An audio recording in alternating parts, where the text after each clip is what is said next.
자, 대충 되셨죠? 대전의 역사의 인물을. 제가 지금 이거 2학기잖아요. 그죠? 1학기 때 대전의 역사를 쭉 한번 훑어주면서 제가 뭐라고 그랬냐면, 대전은 역사가 없다 그랬어요. 대전은 역사가 없다. 1학기 때 수업을 안 들으셨던 분은 그 말이 잘 뭔지 이해를 못 하실 텐데, 대전은 여기는 아무것도 없던 동네예요.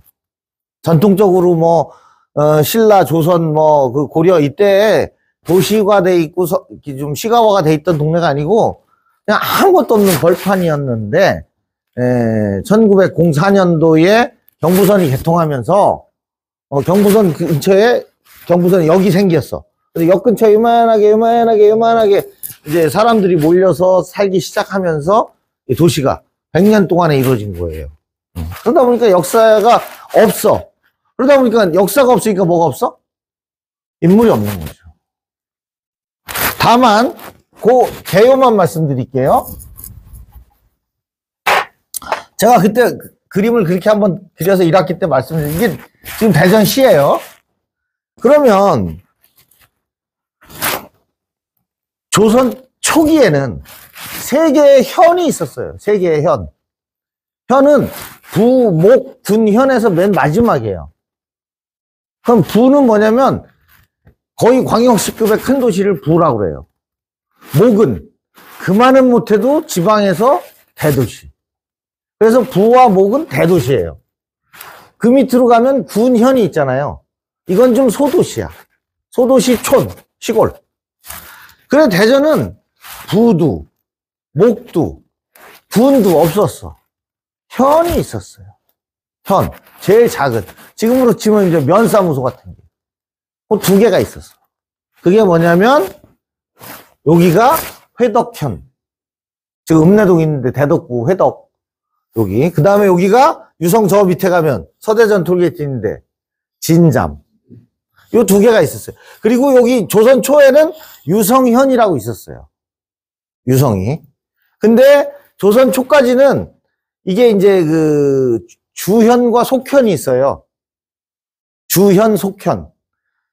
주현은 실제 여기에 현령이나 현감이 와서 이 지역을 통치하는 걸 이제 주현이라고 그래요.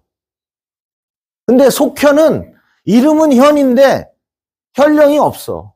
현감이 안 가고 그냥 공주 목사가 다 이제 그 통치를 하는 데죠. 그래서 유성이 자치현이었었어요.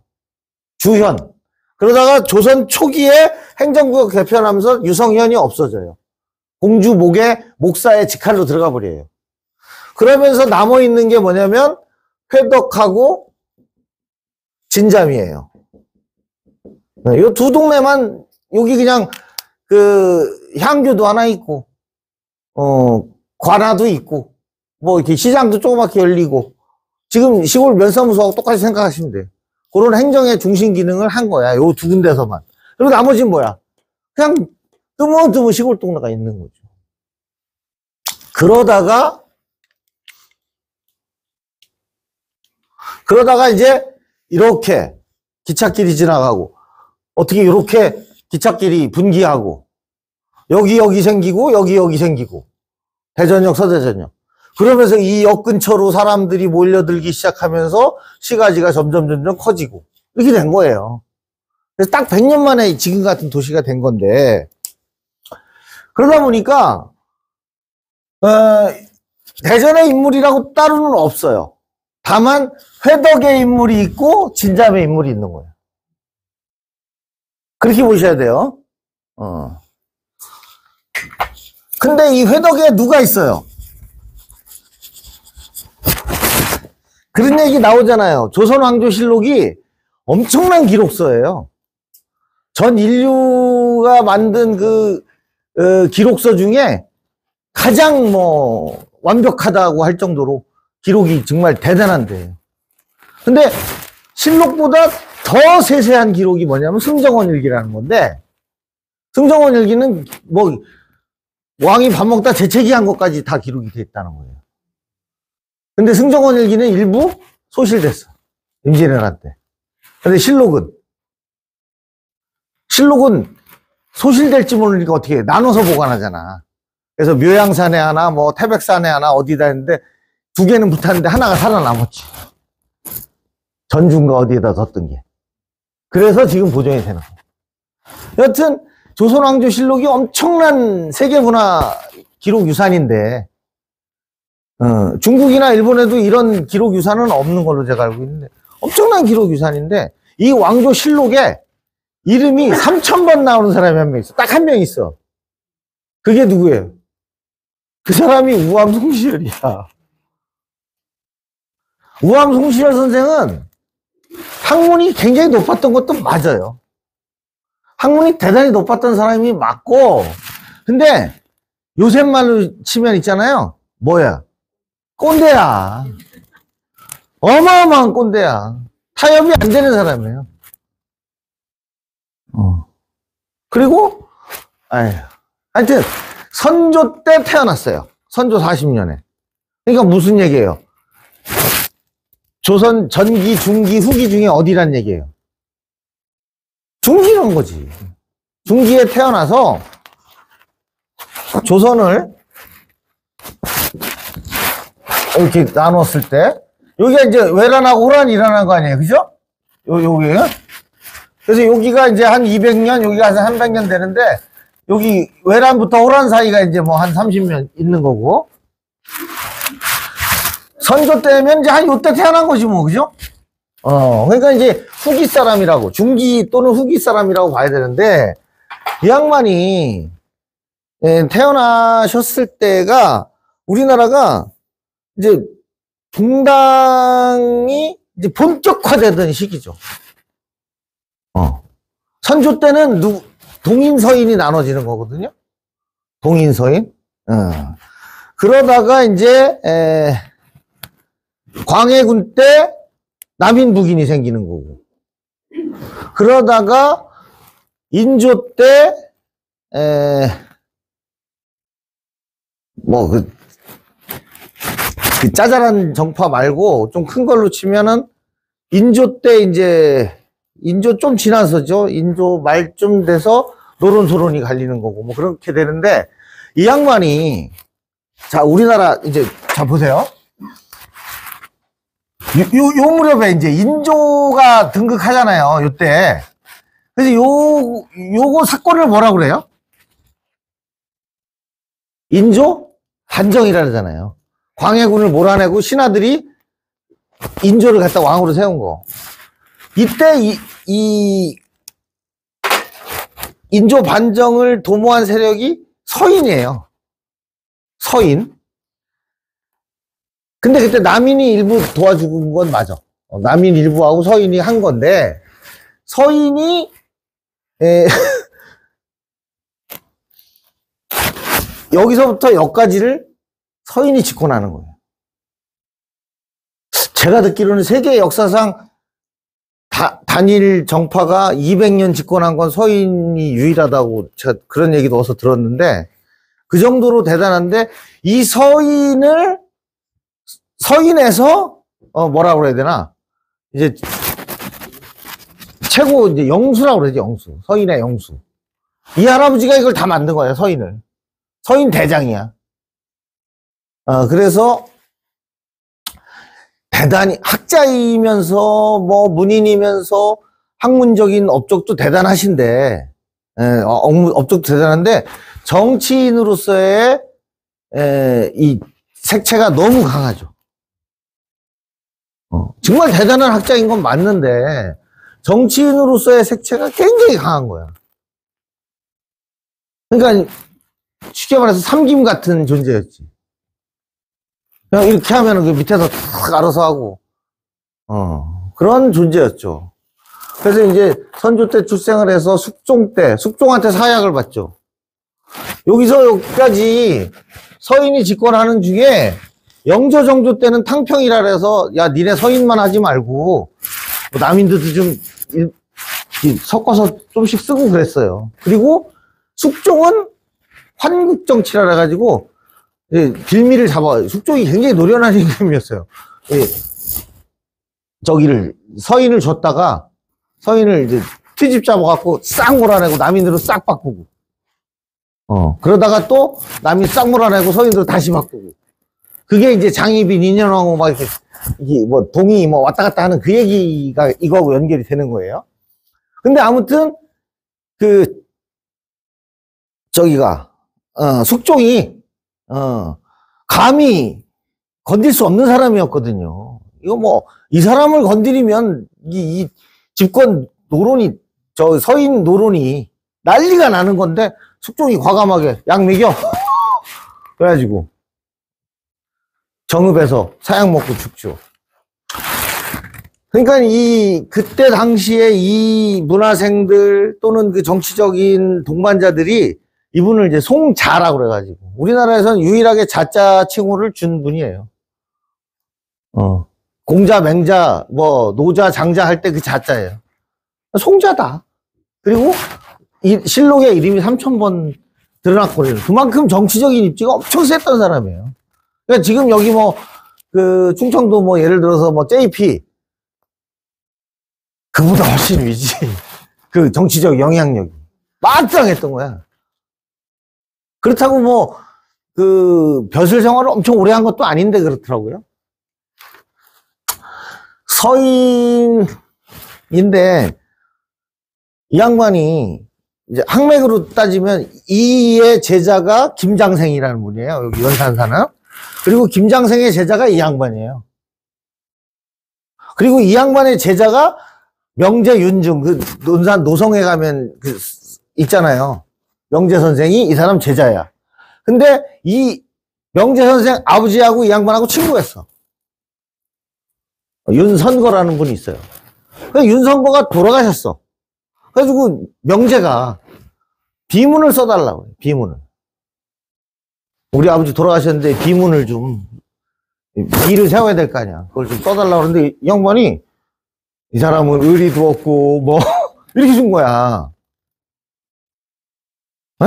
그러니까 그 병자호란 때 강화도에서 뭐 이제 인조를 제대로 못 모시고 탈출했던가 뭐 하여튼 지금 기억이 잘 안 나는데 그런 역사적 사건이 있어요.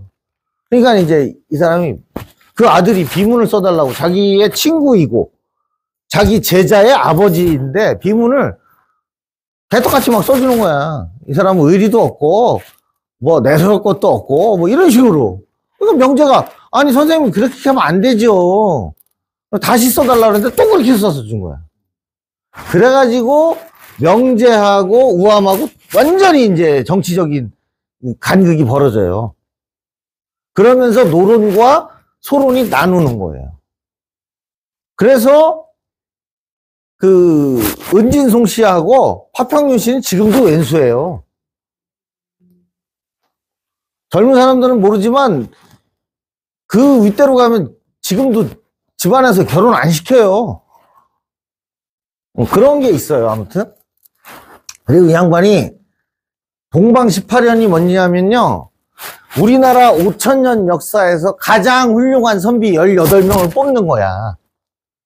그래서 향교 서원에다 놓고 공자님하고 같이 매년 제사 지내주는 게 동방 18년이거든요. 동방에 우리나라 18명? 그 중에 한 사람이에요.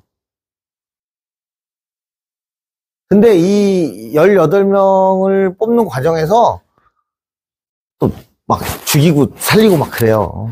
우리 스승님 왜 빼 이 새끼더라 하면서 이제 뭐 그거 가지고 죽이고 살리고 막 그래요. 근데 아무튼 동방 18년에 문묘에 종사한다고 그래요. 그거를.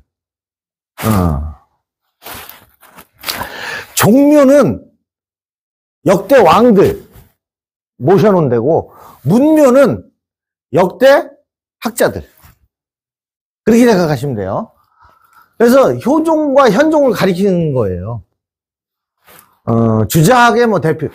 그러니까는 쉽게 말해서 이 양반의 이제 굳이나 단점을 얘기하자면 주자학 원리론자예요. 근본주의자라 그러지 왜.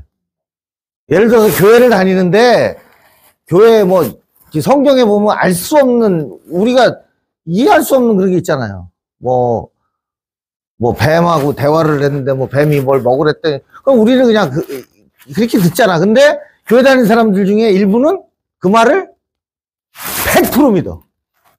의심을 요만큼도 안 해. 그런 사람들을 원리주의자라고 그래요. 그 문구를 그대로 해석하는 사람.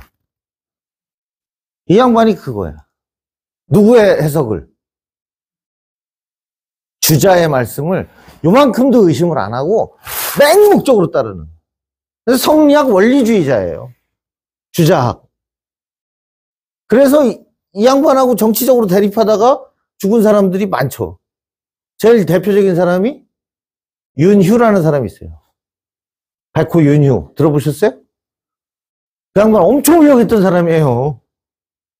아무튼 학자보다는 정치가로서의 이미지가 강하신데 이 양반이 회덕 사람이에요. 그 집안, 여기 회덕 가면 지금도 왜 송촌마을 근처에 그 송씨들 많이 모여 살잖아요. 그리고 그쪽 어디 가는데 돌아다니면 다 그게 송씨 문중 땅이에요. 대청댐 쫙 뒤로 가다 보면 전부 다 밟고 지나가는 데가 송씨들 땅이야. 그만큼 대단한 집안이었고, 근데 구룡촌에서 생활을 했다. 나서 자라기를. 왜 구룡촌으로 갔어요? 왜 가야? 옛날에는 애를 낳으면 어디로 가요? 여자들이. 친정 가서 낳는 거야. 그래서 옥천에서 어린 생활을 보낸 거예요. 뿌리는 어디야? 회덕. 여기 읍내동, 송천동 그쪽. 속이에요. 소재동 이쪽.